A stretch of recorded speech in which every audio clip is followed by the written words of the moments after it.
ভিক্ষুক রাস্তা দিয়া যায় আর জমিদারের পুত্রবধূও যায়।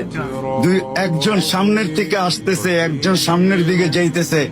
দুইজনের ক্রসিং এর সময় ভিক্ষুকের গায়ের কাদা জমিদারের পুত্রবধূর গায়ে লেগে গেছে। সে দুনিয়া আন্ধার করে ফেলছে, স্বামীকে ডাইকা নিয়ে আসছে, বলছে ভিক্ষুক আমার কাপড় নষ্ট করে দিছে।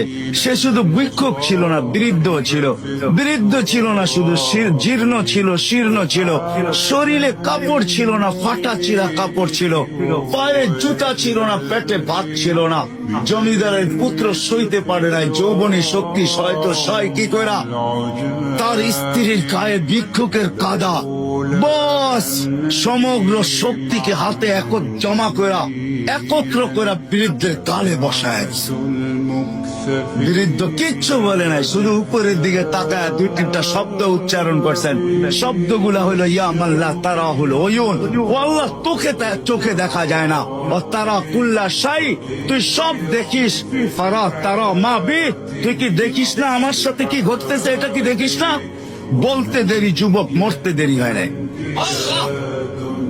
জমিদার চলে আসতে প্রতিশোধ নিবে। বৃদ্ধের একদিকে মুস্কি হাসি, একদিকে বলতেছে প্রেমের খেলা এমনই হয়। জিজ্ঞাসা করছে কিসের প্রেমের খেলা রে? বলছে ওর প্রেমিকার গায়ে আমার কাদা লাগছে, পায়ের কাদা লাগছে, ও সইতে পারে নাই, যৌবনী শক্তি দিয়ে আমার বৃদ্ধ গালে বসায় দিছে। আমাকেও একজন ভালোবাসে, সেও সইতে পারে না, সেও সইতে পারে না। ও তো থাপ্পড় দিয়া খেলতো, সে জান নিয়ে নিছে, জান।